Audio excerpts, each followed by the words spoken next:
Hello. Let's talk about subjuncts, which are a particular kind of adverbial that often goes unnoticed, yet plays a subtle and important role in how we shape meaning in a sentence. Subjunct is an adverb or adverbial phrase that modifies part of a sentence from the inside, sub. It doesn't tell us extra information like when or where something happened. That's what adjuncts do.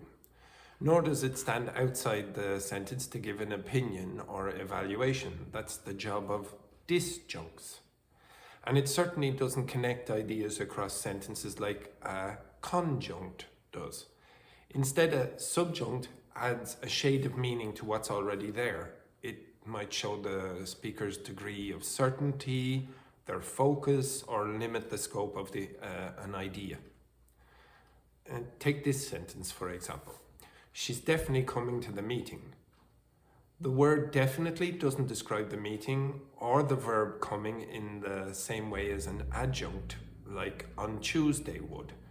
It expresses the speaker's degree of certainty about the whole event, but crucially, it does this from within the structure of the sentence. It's embedded, sub, if you want. And it's not external, it's a subjunct. Now contrast that with a disjunct, which is also about attitude but sits outside the clause. If you say something like, frankly, I don't care, frankly expresses my attitude toward what I'm saying as a whole, and it's like standing beside the sentence and making a side comment. If I say she probably forgot, probably is a subjunct. It's part of the content.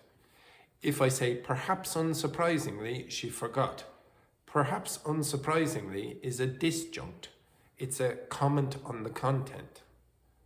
The difference is all about perspective. Subjuncts operate from within the clause, modifying elements of the clause, often the verb or the object. Disjuncts sit above or outside the clause, modifying the whole proposition. Subjuncts are more subtle. They don't shout, this is my opinion, but they gently guide how we interpret the message. Let's take another example. He almost won the race. The word almost changes the meaning of won. It suggests something that very nearly happened but didn't, and that's a subjunct. It changes the scope of the verb. But if I say, unfortunately, he didn't win the race, then unfortunately is a disjunct. It's a comment on the whole sentence, and it could be removed without changing the core meaning. So subjuncts can act as focus markers. Like in, she even brought her dog to the interview. Here even draws attention to a surprising part of the action. Or he just wants to help, where just softens or limits the verb. These are tiny shifts in focus, but they can change how the listener interprets the speaker's intent. It's important to note that many of the same words, like clearly, naturally, or obviously, can either be subjuncts or disjuncts, depending on how they're used. In she clearly misunderstood, clearly is a subjunct. The speaker is confident about the misunderstanding, and that confidence is baked into the structure of the sentence.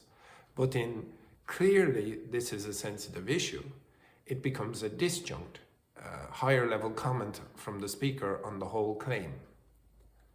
To keep things straight, if the word modifies a specific part of the sentence and belongs to its grammar, it's likely a subjunct.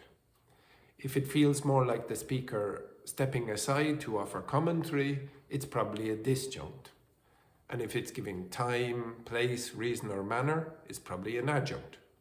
And if it's linking sentences or ideas, it's acting as a conjunct.